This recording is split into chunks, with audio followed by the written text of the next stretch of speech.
Good morning, it's Brian at Fitzpatrick's Garage, Dublin Road, Kildare. I want to show you this car here.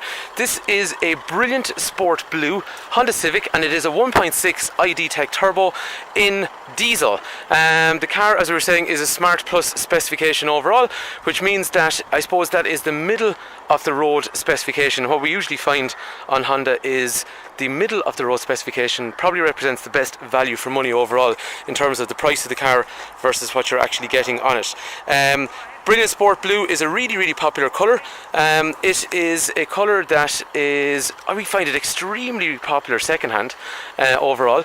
So when cars come back in, we find there's a very strong demand for them 2-3 years old in Brilliant Sport Blue. So I think it looks really well if you look at the colour of the car with the black sections all the way around it. So things like, we'll say, the black grille on the front, down these black grills at the bottom. The wheels are a nice black setup. Privacy glass on the rear is black. The side of the lamps here on the rear is black.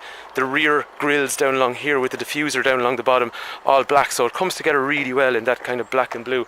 It's very complementary overall. In terms of the shape of these cars, I think they're really cool and I am really biased. But no, to be fair, as hatchback goes in that segment, I think that's one of the better looking ones around. It's really aggressive, it's really distinctive.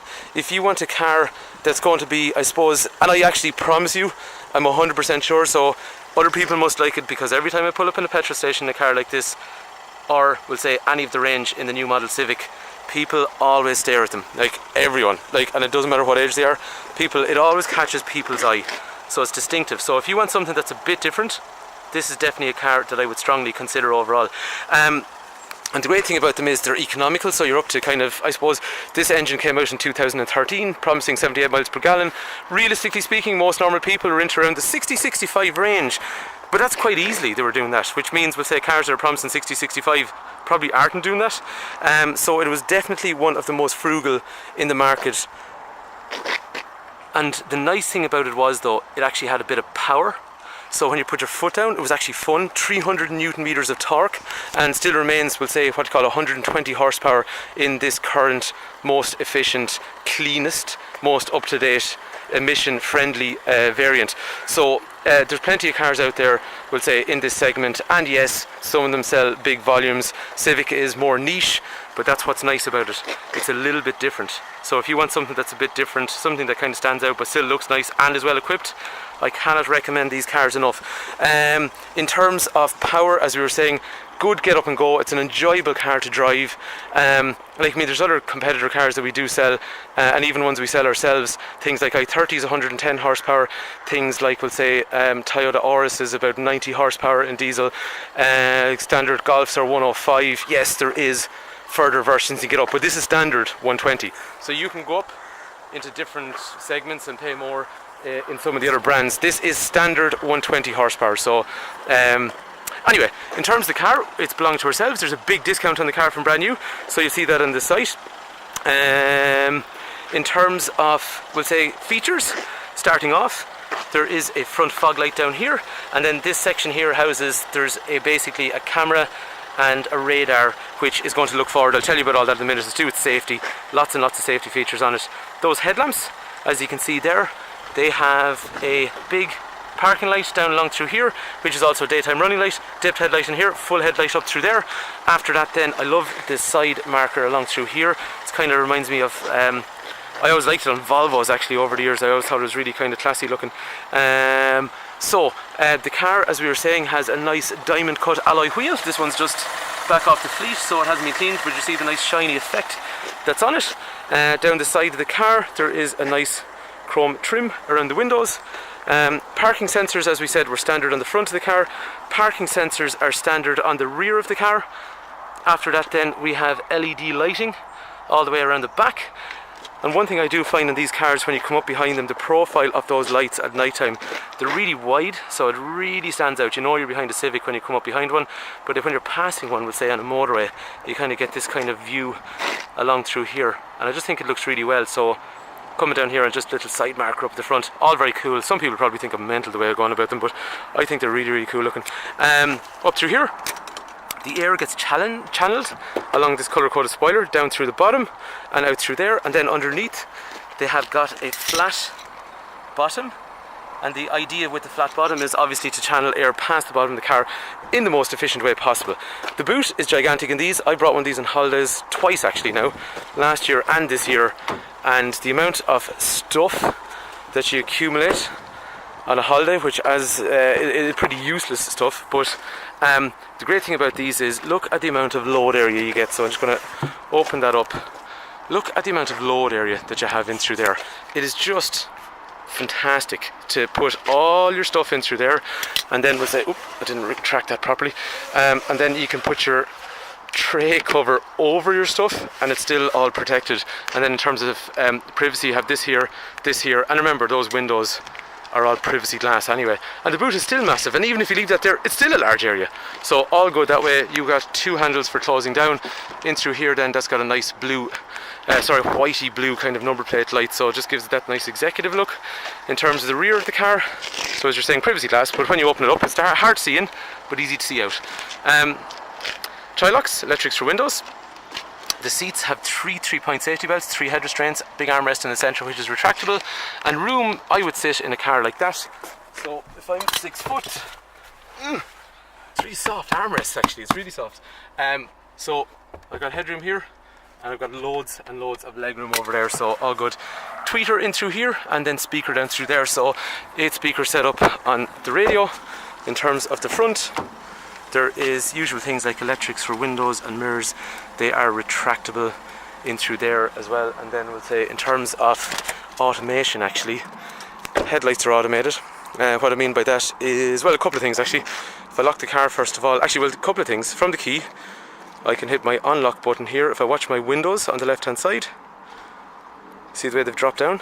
So on a warm day, which we've had in Ireland I suppose this year, very, very useful to let the warm air out. Or similarly, I can retract my wing mirrors and bring up my windows from the key as well. And then the headlights are on at the moment, and in about, say, I would imagine 2015, there you go, actually not even that, you can actually time that time out. If I turn the light back on, I can do it from the key, so very, very cool when you're walking out to your car in the middle of the night or the winter, which, let's face it, is going to happen quite a lot in Ireland. Height adjuster down through here, lumbar support for lower back, which hardens up the back part of the seat, and obviously adjustable back and forward, and these head restraints have an anti-whiplash function as well to reduce whiplash in the event of an accident. This is how the clocks look when they start up, so nice electric, digital sequence in through there, so engine revolutions in through here. Come drive the car, honestly it's a ripper to go. On the steering wheel there's got a button here I can press which changes information here like fuel, average speed. Unfortunately we've got just a lot of light coming in from so it's just a little bit sunny there at the minute. So current speed zone, speed limiters, safety belts on, radio, phone, Bluetooth, general settings, maintenance information, so all very easy to use information. Fuel over there. The other thing about the headlamps is they're automated, but also when you meet traffic they'll actually dip, and when you go back into a lit area they'll go, when you go back into an unlit area they'll go full. Down through here then you have things like your parking brake, which is a brake hold, so some people worry about rolling back in a hill. No problem on these, it won't roll backwards on you. Eco function to make sure your cruise control and air conditioner is working in the most efficient way possible.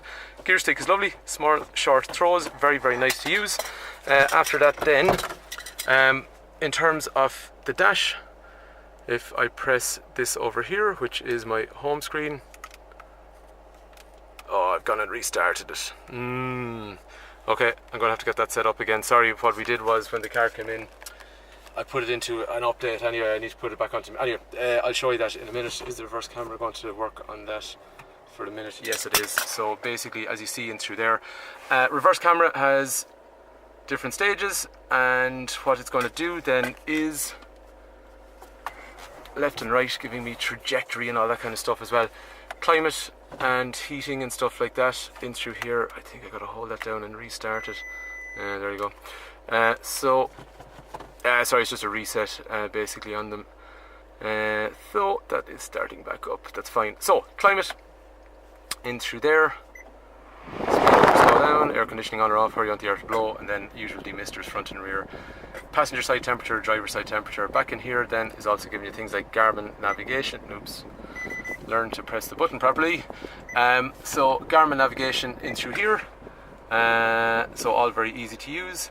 and then usual Bluetooth and all that kind of stuff. But what's cool down here is smartphone connection. That'll turn into Android Auto or Apple CarPlay, depending what kind of phone you have, and then you can take Google Maps and things like that and put it up on the screen. So really, really cool overall. In here, I'm going to use this button to change information in the top right hand corner, which is basically cruise control and lane keep assist. So down here I have lane keep warning, or sorry, lane change warning, which is warning me by just pulsating the steering wheel very lightly that I've drifted over the lane without indicating. Traction control down here, autonomous braking. If under 32 kilometers an hour you don't hit the brakes, this will actually apply the brakes if you're about to impact an object. Parking sensors on or off down through there. The pedals are aluminum, as our American friends say, but aluminium. So they're quite nice and sporty. And after that then, this is lane keep. So this one is a warning, this one is lane keep. So it's actually trying to keep you within the lanes as you're driving along. And then the other one is adaptive cruise control, which is basically, this is my lane keep. So it'll line up here and tell me within the lanes. And then after that, how far behind the car in front do I want to be? 4, 3, 2, 1 car length, that kind of thing. After that then, Bluetooth and all that kind of stuff is in through there. There's a USB port down in the center in this movable armrest, and then over here in front of me I've also got HDMI and USB again down there if I want to play video, or like our smartphone connection that we were talking about. After that, there's a driver's airbag, there's a passenger airbag, there's a curtain one all the way along the side, there's the side of the seat, there is steel bars for side impact protection in the doors, there's lane keep assist, lane change warning, there is automatic auto adaptive headlights. The cars will say these days there's so much active safety and passive safety. Active safety obviously will say being the things that will say you engage with yourself and, you know, airbags and all that kind of stuff, whereas the more passive stuff is watching your behaviour on the road as well. So very, very, very cool, lovely car. Big discount on that car. It's part of our fleet. We got to clear out our stock of cars now, and this is part of it. So if there's information you want, please do give me a shout. 086 843 1945. Brian is my name. Fitzpatrick's Garage, Kildare Town. Any car you have, we can trade it in, and we can organise finance. If you want an estimate on, we'll say, what your car is worth before you travel, because, you know, a lot of the time people are down the country or up the country, give us a shout, or across the country even. And also then in terms of finance, I can give you quotes and things like that as well, no problem. 086 843 1945. Brian is my name. Fitzpatrick's Garage, Kildare Town. Thank you for taking time to watch. Hopefully this brilliant Sport Blue 1.6 turbo DTEC is of interest to you.